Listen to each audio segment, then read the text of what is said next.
They say that managing money is an art form, but if that's the case, my financial strategy looks more like modern art, chaotic, confusing, and probably hanging in a museum of bad decisions. When I think about a balanced budget, I picture a scale with money on one side and my insatiable desire to spend on the other. Some people treat budgeting like a diet, they restrict themselves and count every penny like it's a calorie, but not me.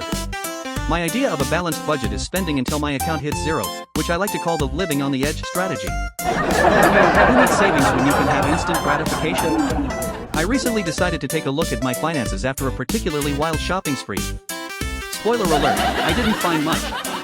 I opened my bank app, and instead of seeing a number, I was greeted with a summary that read, "Your balance is more like a suggestion at this point." I like to think of my account balance as a game of limbo. How low can you go? And let me tell you, I've mastered the art of limbo. I can get my balance so low that it practically disappears. I once heard that budgeting is about making choices, but honestly, I prefer to make spontaneous decisions. Why choose between saving for a rainy day and buying that third pair of shoes when you can just buy the shoes and hope for sunshine? Every time I think about saving, I picture my future self shaking her finger at me like a disappointed parent, but then I remember, she's not here yet. Last week, I thought about creating a budget, but then I realized that budgets are just financial handcuffs. So instead, I set a monthly spending limit, $0. And let me tell you, I'm crushing it. People talk about living within your means, but I like to live beyond my means, dramatically beyond. I call it financially adventurous. Others might call it reckless, but I prefer my term.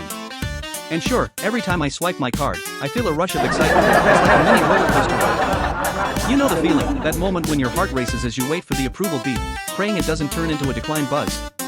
But when it does go through, oh, the sweet victory. It's like winning the lottery, if only for a moment.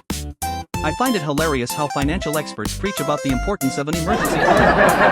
My emergency fund is the last pair of shoes I bought. They're my just-in-case shoes. You never know when you might need a fabulous pair of heels to run from your financial problems, right? I have friends who swear by budgeting apps, tracking every penny like it's a precious diamond.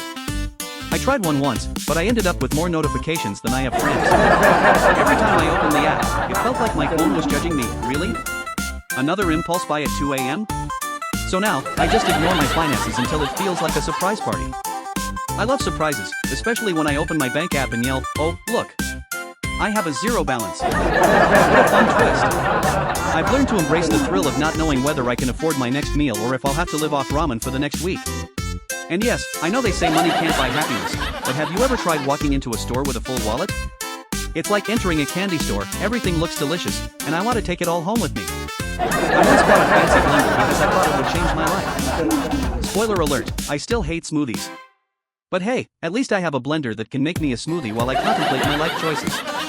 In the end, my approach to a balanced budget is simple: spend until I'm broke and then figure it out later. Because who needs financial security when you can have a closet full of clothes you'll never wear? So here's to my balanced budget, may it always be as thrilling as roller coaster rides and as unpredictable as my spending habits.